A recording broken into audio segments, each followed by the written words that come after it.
Hi, this is Steve King. And I'm Johnnie Putman. This time on our video road test, we take a look at the 2015 Lincoln MKC. Specifically, the Lincoln MKC with all-wheel drive.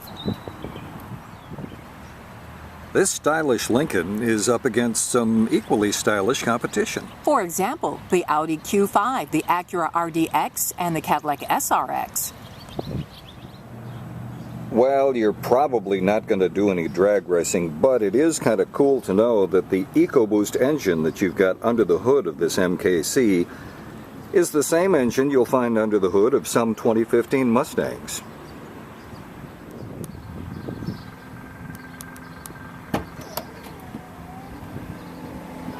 For a compact crossover vehicle, the Lincoln MKC has a load of cargo space, especially since that second row of seats fold down nearly flat. One of the first things you'll notice is that you don't have a shifter. Instead, all of your controls are on a push-button panel. Now, this takes a while to get used to, and there are times when you may forget to put the car in park when you turn it off. Fortunately, just turning it off, it's smart enough to automatically put itself in park.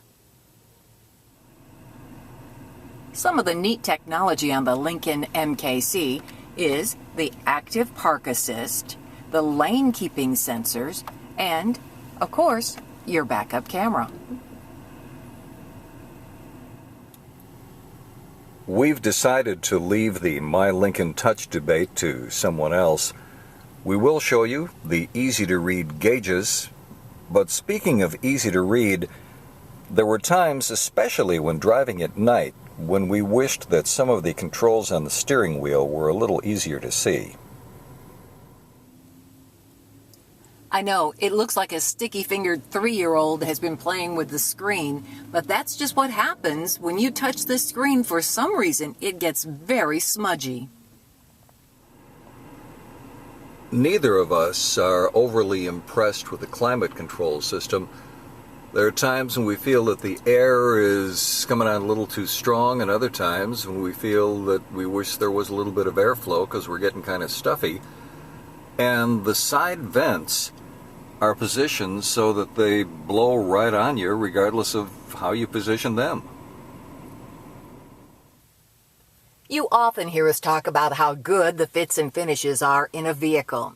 Well, in the case of the Lincoln, the fits are really very good. But when it comes to the finishes, Lincoln says they used extra leathers and real woods to give this cabin a rich and refined look. Well, we think it needs more, especially when you look at the competition, the Acura, Audi, and Cadillac. We're not sure if it has to do with the all-wheel drive system or what the reason is, but there is a hump in the floor in the front that if you're a tall person, you're not going to like at all.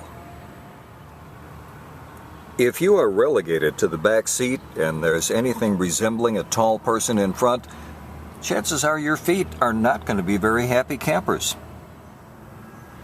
If you can get comfortable in the back seat of the Lincoln, you might find it's a really nice place to be, especially with the panoramic Vista sunroof open. It's part of a $6,000 option package, and in a world of options, we think this beauty is a keeper. More and more we find ourselves commenting on the problem with C-pillar visibility, and it's particularly bad in this Lincoln. The combination of the C-pillar and the headrest, and you've got some visibility problems.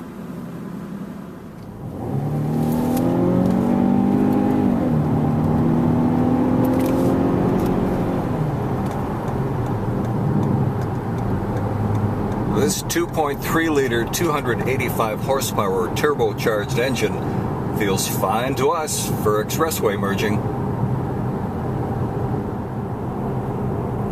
Active noise control. That's what Lincoln calls the feature that makes the cabin of the Lincoln MKC quieter, especially at highway speeds. Honestly, we were both very pleasantly surprised at how this Lincoln handles.